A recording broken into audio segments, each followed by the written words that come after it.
Good afternoon, everyone. My name is Paul MacLean. I'm the Managing Director of Bearhead Energy. We are developing a large-scale green hydrogen, green ammonia project in Nova Scotia.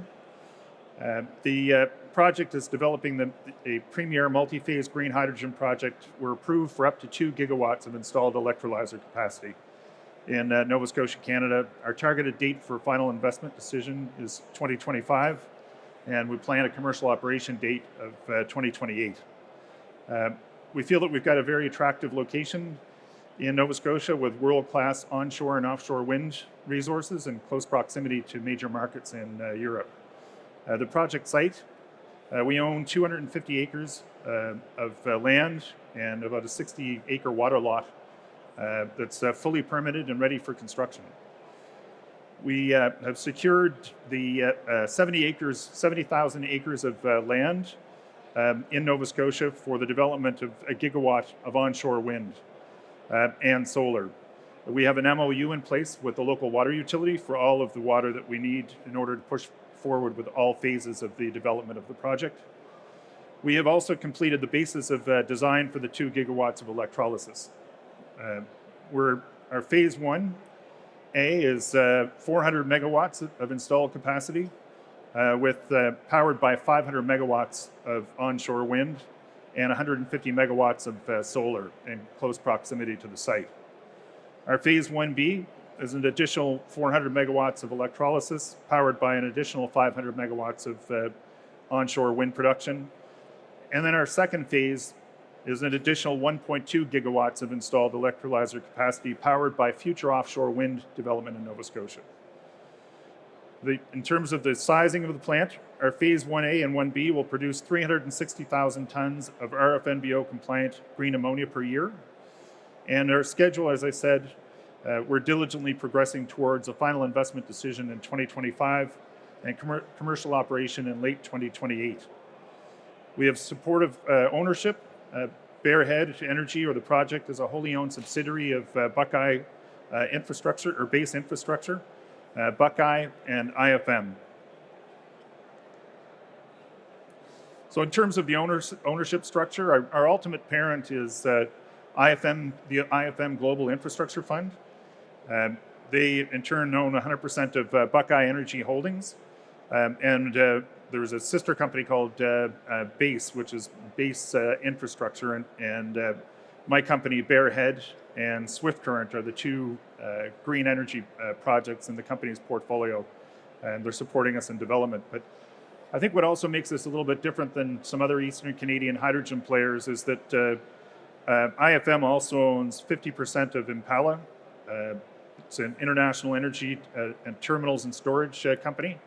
And we also own 45% of VTTI, which also is an international energy terminals and storage company with presence in major ports here in Europe. So we're very much ideally positioned to meet EU demand. We're creating EU RFNBO compliant renewable energy at scale, and we're ideally positioned to meet anticipated demands from Europe. In May of 2022, the EU passed the Repower EU plan focused on diversifying the EU's energy supplies and accelerating the clean energy transition.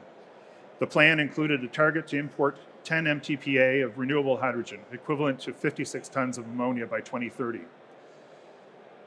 The EU is looking to its trading partners, especially Canada and the US, to supply compliant renewable hydrogen to meet those targets. And since 2021, we've really been focused on Germany in particular, but also Europe more broadly. In terms of project positioning, Atlantic Canada holds unique advantages, including high wind speeds, ample fresh water, strong federal incentives, proximity to Europe, and strong Canada-EU relationship. The project is located in an industrial complex in Point Tupper, Nova Scotia, along the Strait of Canso, and the northernmost ice-free deep-water port in the world. Only a few locations globally can produce and export compliant renewable fuels at scale needed to meet the stringent decarbonization requirements in Europe. We have kicked off the development of our onshore wind assets in Nova Scotia.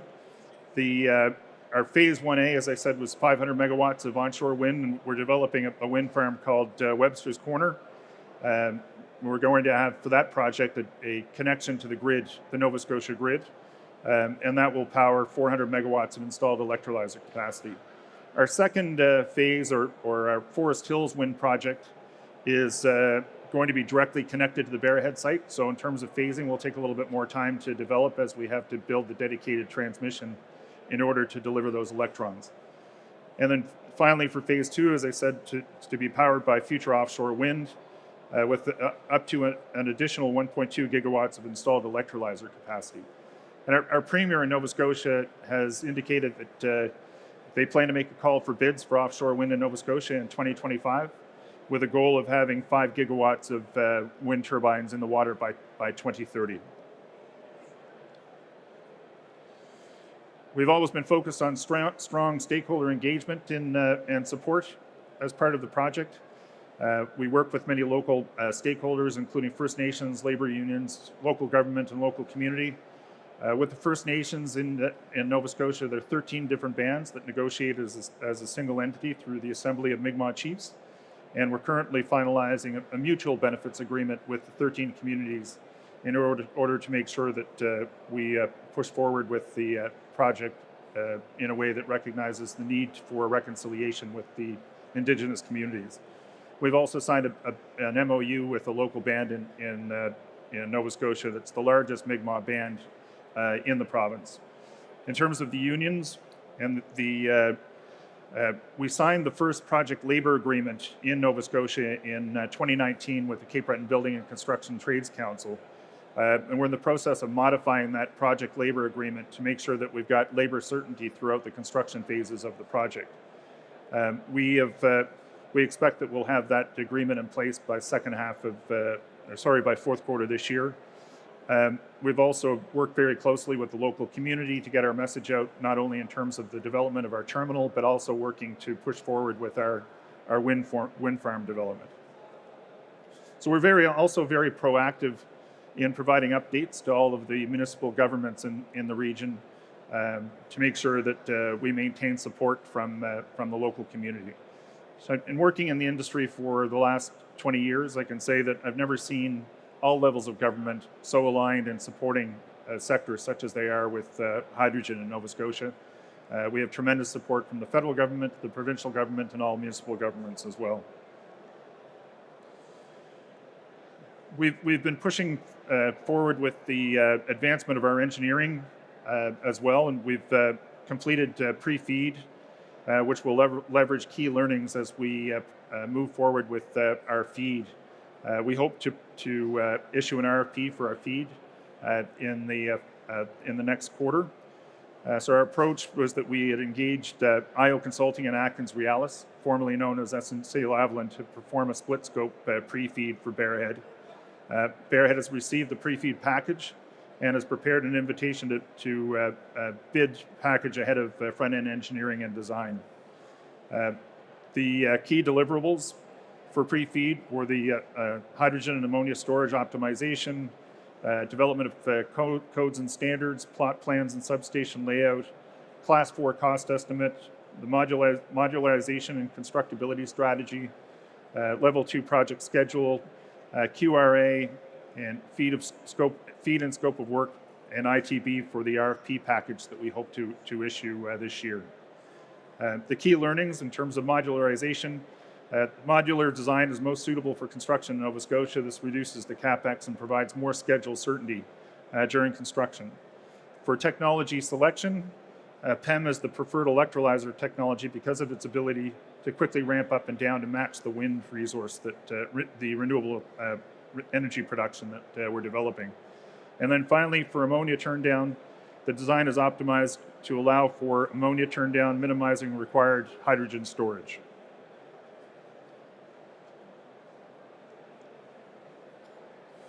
So with that, we do have a few questions, and time for questions.